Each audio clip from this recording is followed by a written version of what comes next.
Assalamu alaikum wa rahmatullahi wa barakatuh. Salut à vous tous. Nous voici dans la deuxième partie de notre discours sur la situation des musulmans dans le monde d'aujourd'hui face aux promesses divines dans le Coran et sur le comment sortir de leur situation actuelle et atteindre le chemin du salut. Nous avons vu dans notre précédente vidéo avec une conclusion évidente, basée sur des versets explicites, que la Ummah est aujourd'hui composée d'une multitude de soumis ou musulmans par tradition, mais loin de la croyance par conviction, comme Allah veut de nous. Nous vous avons donc invité à nous suivre dans cette deuxième et non dernière partie, pour comprendre comment devenir de vrais croyants par conviction et loin de toute tradition stérile et contraire à ce que notre Seigneur attend de nous. Allah a donné à ses prophètes deux outils pour convaincre leurs fidèles. L'un de ces outils était les miracles faits en leur temps devant leurs fidèles. Qui ne croirait pas aujourd'hui s'il voyait Jésus ressusciter les morts ou Moïse ouvrir ou s'ouvrir un chemin dans la mer en la divisant en deux parties et laisser ainsi son peuple traverser la mer pour le sauver de la capture du pharaon et de ses soldats. Qui ne croirait pas à ça? Les miracles accomplis par tous les prophètes n'ont aucune chance de nous donner aujourd'hui une croyance convaincue, car ils appartiennent au passé et nous n'en possédons aucune preuve solide comme ceux qui étaient présents à de tels événements. Eux, certainement, ces miracles les ont convaincus sans aucun doute. Même ceux qui se sont refusés de suivre le messager étaient certains que ce messager portait un message de Dieu parce que ce qu'il faisait ne pouvait pas appartenir à l'être humain. Ces miracles, Allah les a consacrés aux contemporains des prophètes et non à nous, fidèles de 14 siècles plus tard. Mais qu'est-ce que Allah nous a-t-il consacré pour nous convaincre profondément comme il l'a fait avec les contemporains des prophètes? Une question à ce stade nous vient spontanément et de manière légitime et cohérente. Parmi les 99 attributs au nom d'Allah, il y a celui du juste, l'adl. En tant que jeune homme de l'époque, je me suis posé cette question. Pourquoi Allah a-t-il donné la facilité d'accès à une foi convaincue à ceux qui ont vécu la période des prophètes et les ont vus faire des merveilles devant lesquelles même les intellectuels les plus scientifiques du monde se seraient soumis à genoux et avec humilité. Mais pour nous, cependant, il n'a rien donné de tout cela et a rendu difficile pour nous d'avoir une foi convaincue. Ou y a-t-il quelque chose de plus fort que les miracles accomplis il y a des siècles et que nous n'avons pas encore compris, ou peu de nous l'ont fait? C'est ce que je pensais et qui me faisait vivre dans un profond doute à chaque fois que je mettais une tradition sous le filtre de la raison et je la trouvais irrationnelle, souvent ridicule ou même insensée. Je ferai une vidéo spécifique sur cette question dans le futur, Inch'Allah.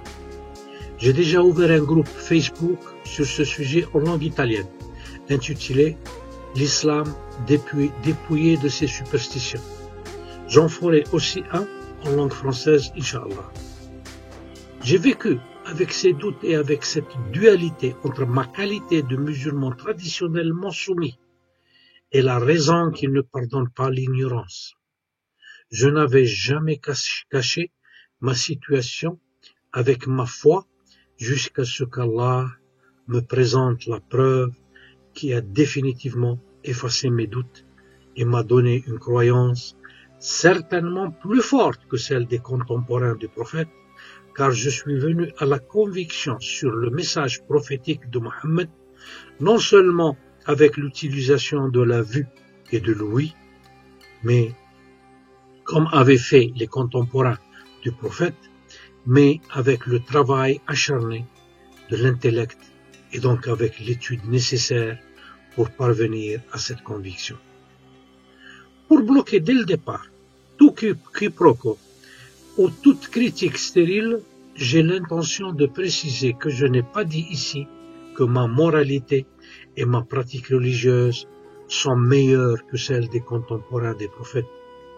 Seul Allah est en mesure de le dire et de nous juger. J'ai simplement dit et souligné que la réalisation d'une foi convaincue aujourd'hui passe par l'utilisation de l'intellect et de l'étude approfondie, dont les contemporains du prophète n'avaient pas besoin, ni ils avaient les compétences d'une large connaissance comme nous l'avons nous aujourd'hui.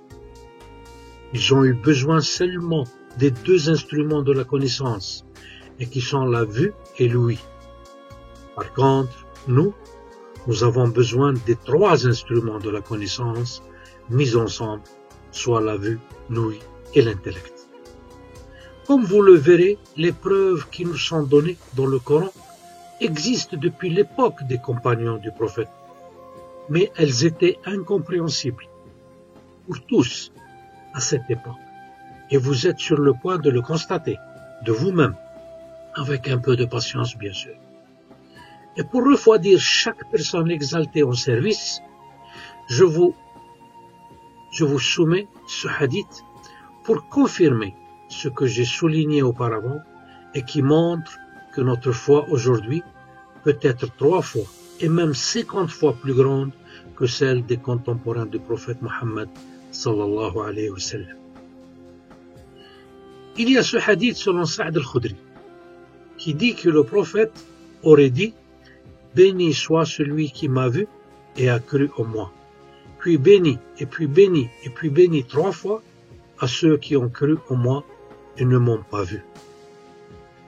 Touba liman amana bi wa ra'ani. ثم طوبى ثم طوبى ثم طوبى 3 مرات لمن أمن بي ولم يراني. الراوي أبو سعد الخدري، المحدث الشيخ الألباني، المصدر صحيح الجامع، صفحة 3923. Il y a un autre hadith qui dit aussi que le prophète aurait dit qu'il y aurait des moments de grande patience après lui, pendant lesquels la patience et la foi de l'un à cette époque égaleront la foi et la patience de 50 de ses compagnons. Les Sahaba lui ont demandé 50 parmi ceux qui viendront, c'est-à-dire ceux des temps qui suivront le prophète, et lui a répondu non, mais 50 parmi vous. وردت عدة أحاديث عن النبي صلى الله عليه وسلم يشد بعضها بعضا تدل على أن المتمسك بدينه له أجر 50 من الصحابة رضي الله عنهم، فمن ذلك ما جاء في الحديث عن عتبة بن غزوان رضي الله عنه أن النبي صلى الله عليه وسلم قال: إن من ورائكم أيام الصبر للمتمسك فيهن يومئذ بما أنتم عليه أجر 50 منكم. قالوا: يا نبي الله أو منهم؟ قال: بل منكم. أخرجه ابن نصر في كتاب السنة وصححه الشيخ الألباني في السلسلة الصحيحة المجلد الأول حديث رقم 494. Avez-vous entendu? Avez-vous bien entendu alors? La foi de l'un de nous aujourd'hui, si elle est sincère et convaincue, peut égaler la foi de 50 sahabis. Comme vous pouvez le voir, je n'ai rien inventé. Tout est dans les archives et les écrits de notre doctrine. Il suffit de les lire. Allah nous a enseigné dans le Coran qu'il nous a créés vides de toute connaissance et nous a ensuite donné les outils de la connaissance afin que nous leur en soyons reconnaissants. Coran chapitre 16, verset 78. Allah vous fait sortir du ventre de vos mères sans aucune science et vous a donné l'ouïe, les yeux et l'intellect. Lui seriez-vous reconnaissant? Wallahu akhrajakum min butuni ummahatikum la ta'lamuna shay'a wa ja'ala lakum as-sam'a wal absara wal af'ida la'allakum tashkurun. Allah a donc donné deux instruments aux prophètes pour convaincre leurs fidèles. Un instrument a été donné pour les contemporains et ce sont les différents miracles accomplis devant leurs yeux, comme le bâton de Moïse ou la résurrection des morts par Jésus et d'autres merveilles encore. L'autre outil était pour ceux qui vivront après le prophète. Et cet outil est représenté par les diverses prophéties qui nous ont été transmises dans le message coranique. Ce deuxième outil nous concerne et sert pour nous amener à nous aussi à une foi convaincue. Quel est donc ce deuxième instrument et quels sont ces éléments convaincants qui peuvent nous faire acquérir une foi convaincue et solide? Pour répondre à cette question, nous devons partir du début de la révélation coranique. Allah a choisi un prophète analphabète qui ne savait ni lire ni écrire. Il était connu dans toute sa tribu en tant que tel. Coran chapitre 7, verset 157. À ceux qui suivent le messager, le prophète illettré, clairement mentionné dans la Torah et l'Injil, celui qui ordonne les bonnes habitudes et interdit ce qui est répréhensible, qui déclare les bonnes choses licites et interdit les mauvaises, qui les libère de leur fardeau et les liens qui les oppriment. Ceux qui croient en lui l'honoreront, l'assisteront et suivront la lumière qui est descendue avec lui. En effet, ceux-là, ils prospéreront. الذين يتبعون الرسول النبي الأمي الذي يجدونه مكتوبا عندهم في التوراة والإنجيل يأمرهم بالمعروف وينهاهم عن المنكر ويحل لهم الطيبات ويحرم عليهم الخبائث ويضع عنهم إصرهم والأغلال التي كانت عليهم فالذين آمنوا به وعزروه ونصروه واتبعوا النور الذي أنزل معه أولئك هم المفلحون. En nous signalant l'analphabétisme du prophète dans le Coran, Allah entend retirer toute justification qui nous empêche d'approcher la foi par l'intermédiaire de l'intellect et donc de la connaissance. L'ignorance n'est pas une excuse.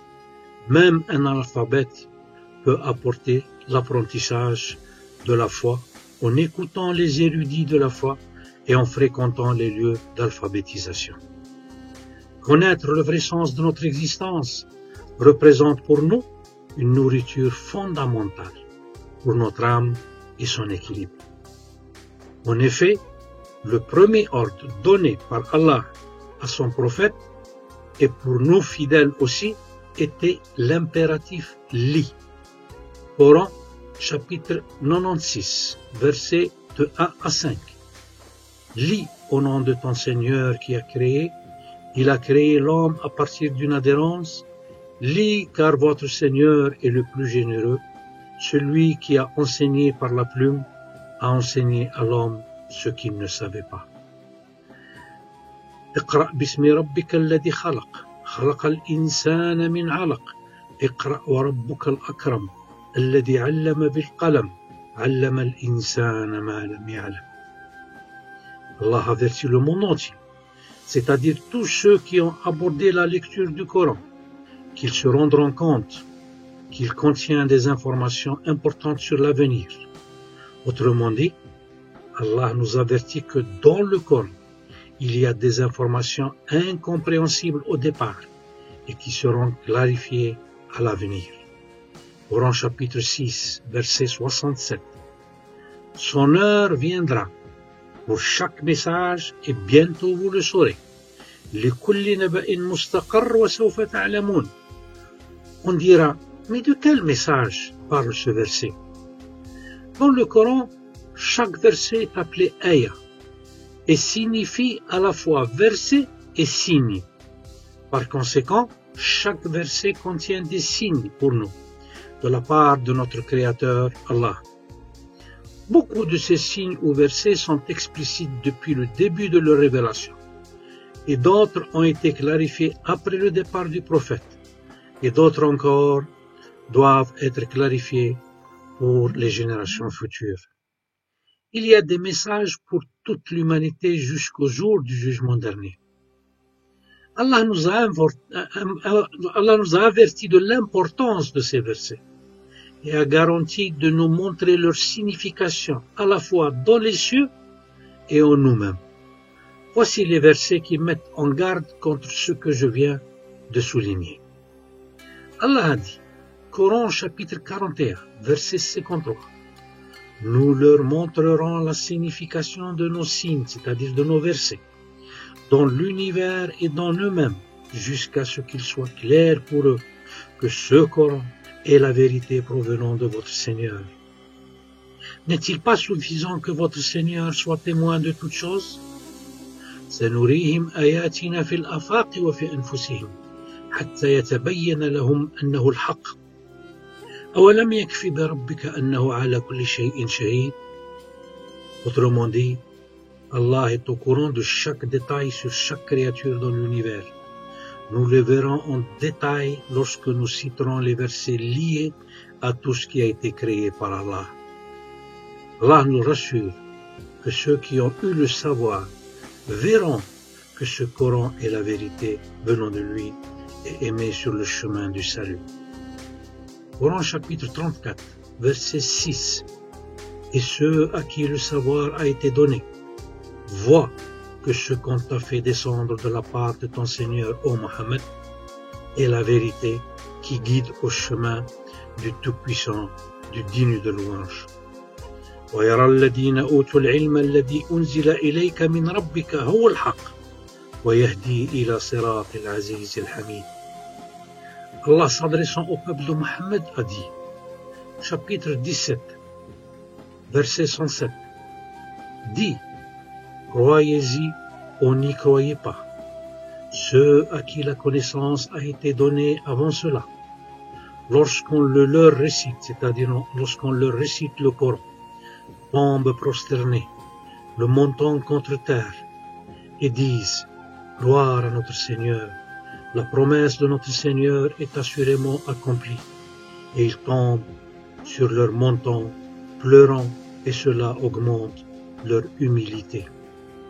قل آمنوا به أو لا تؤمنوا إن الذين أوتوا العلم من قبله إذا يتلى عليهم يخرون للأذقان سجدا ويقولون سبحان ربنا إن كان وعد ربنا لمفعولا ويخرون للأذقان يبكون ويزيدهم خشوعا. À ce stade, nous ne pouvons que commencer à citer ces versets qui démontrent l'origine divine du Coran et qui nous font prosterner face à Dieu en pleurant et augmentent ainsi notre humilité. Nous irons au cœur de ces versets dans notre prochaine vidéo, en promettant qu'ils seront d'un grand intérêt pour beaucoup d'entre vous, ou pour ceux qui ont un intellect sain et ouvert à la connaissance et à la sagesse. Je vous laisse en conclusion avec cette vidéo qui montre à quel point les chercheurs de renommée mondiale sont étonnés de leur lecture du Coran et de leur découverte de son contenu confirmé par la science qu'ils ont eux-mêmes découverte. Vous verrez dans la vidéo le professeur Kate Moore, embryologue émérite de renommée mondiale, qui est l'auteur de ce livre qui a pour titre en anglais The Developing Human. Il a été traduit dans plusieurs langues, dont le français. Ce livre est un manuel important pour la majorité des spécialistes de l'embryologie dans le monde. Le professeur a permis à un célèbre cheikh yéménite, nommé Cheikh Zindani, d'introduire dans le livre tous les versets coraniques qui correspondent à de nombreux détails des étapes du développement embryonnaire, comme a constaté le professeur Kate Moore lui-même. Écoutez-le par la suite reconnaître lui-même en tant que scientifique et après avoir étudié le Coran qu'il ne trouve aucune gêne ni aucune difficulté à conclure que le Coran a été révélé au prophète Mohammed sallallahu alayhi wa sallam par Dieu ou Allah et qu'il est sa parole.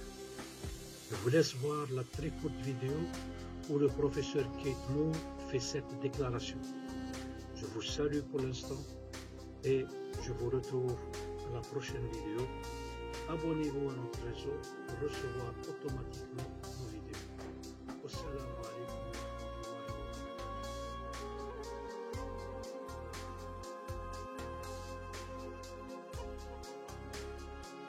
بسم الله الرحمن الرحيم. ويرى الذين أوتوا العلم الذي أنزل إليك من ربك هو الحق ويهدي إلى صراط العزيز الحميد. It has been a great pleasure for me to help clarify statements in the Quran about human development. It is clear to me that these statements must have come to Muhammad from God or Allah, because almost all of this knowledge was not discovered until many centuries later. This proves to me that Muhammad must have been a messenger of God or Allah. ولقد أسعدني جدا أن أشارك في توضيح هذه الآيات والأحاديث التي تتحدث عن الخلق في القرآن الكريم والحديث الشريف، ويتضح لي أن هذه الأدلة حتما جاءت لمحمد من عند الله، لأن كل هذه المعلومات لم تكتشف إلا حديثا وبعد قرون عدة، وهذا يثبت لي أن محمدا رسول الله.